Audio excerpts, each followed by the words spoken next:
Hello, Just Too Good here, and today I'm taking a look at the LEGO Buildable Child set. This is a LEGO Star Wars fall release, where you can pre-order it through October 30th, where it will be released in stores. This has one minifigure, if you count that little Baby Yoda as a minifigure, 1,073 pieces. And this was sent to me early by LEGO, but all opinions in this video are my own. And this retails for $80 in the United States. The minifigure or micro figure or baby figure for the child looks adorable. This is the same one from the Razor Crest set. Now this attaches on a 1x1 stud. We do have two separate pieces where the torso right here is separate from the head, and that just attaches with a very small neck connection. Now the headpiece is a rubber. I do like how they also have different coloring for the hands, which is pretty good for a baby figure like this.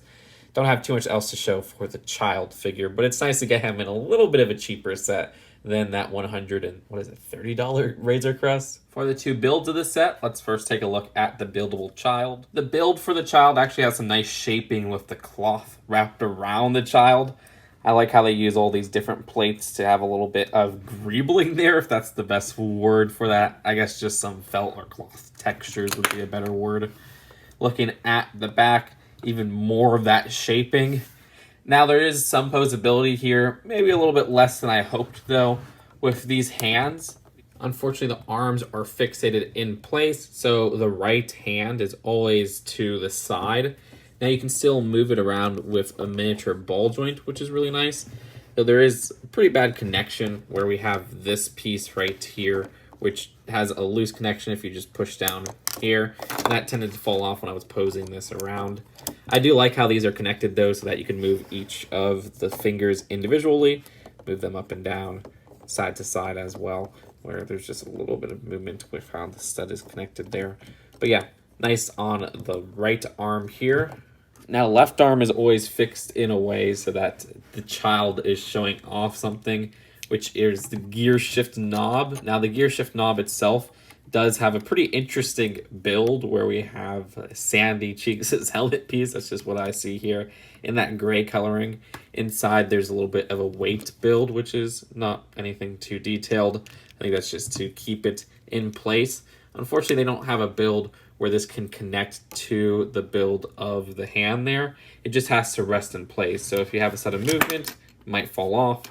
Or if you move the hand, it could fall off too. I guess that would count as a sudden movement as well. Other than that, though, we have the hand build, which the hand build is the same as the one on the right arm, where we have these connected with the clips. So you can move them around up and down and move this one side to side just a little bit. And then the hand itself is connected via a mini ball joint. That's it for the arms and hands. And just showing off his cloth. This design, like I said, uses a lot of plates to get the shaping there. Almost greebling, if you want to call it that. Now, this fell off at the middle of my build, and I don't know where the heck it's supposed to be. So in the comments, if you spot the place on Baby Yoda or the child's outfit, let me know. Now, the build of the torso is actually attached with some studs not on top techniques, where you can see the core is rather hollow. And if you go to the bottom, it is closed off, which I appreciate, as if the inside is all solid. But like I said, it's rather hollow. It's a little different for me to end with the head design, but I do think the head is probably the best part of the build. I like how they smoothed off everything, even the top, with these 1x2s and 1x3 sloped pieces. Each ear has individual movement. These are attached via two miniature ball joints each. And we do have some rotation with the head, which is a ball joint connection. Lots of nice rotation there. If you move it all the way around, though, some of the plates at the front that are connected do come a little bit off. So you don't want to move it, but at least for moving it side to side, as I guess would livingly possible, that works very well. There's actually just a little bit of space at the neck area there. Also, I like how you could open up the mouth. That's so cute. I wasn't expecting that. I was legit not expecting that. On these bumper pieces or inverted plates, whatever you want to call them, we do have some printing on the outside with the brown. Also, I like this piece for the nose. But what else can I do but pose? Over here, Baby Yoda is like, give me my money. Dang, this is one rude-ass child. Now he's just hitting with that puppy dog look. That's it for the buildable figure. Now let's take a look at the display stand. This stand has a sticker for the little display info. I wish this was printed, but we do have some stats. Species, unknown. Age, 50. Favorite toy, Razor Crest shifter knob. And then to the left, we have a small area for the figure. That's just a 2x2 jumper. You could adjust the stand. It's just clipped on, but you can't push it back too much more than here. So that's it for the builds of the set. Let's take a look at the packaging and then the final verdict. The box for this one is a tall boy, and you can see that it has the Mandalorian packaging all the way at the top there. And the back just shows some of the posability. For the instructions at the very end, we have an advertisement with some of those summer or fall sets, depending where you live. And then also an advertisement for the Skywalker Saga, which is no longer coming in 2020. So overall, the design of this Baby Yoda, or the child buildable figure, is one of the best values out there in terms of these buildable Star Wars figures. Maybe I'm just soured by that Dio one, which was not worth $70.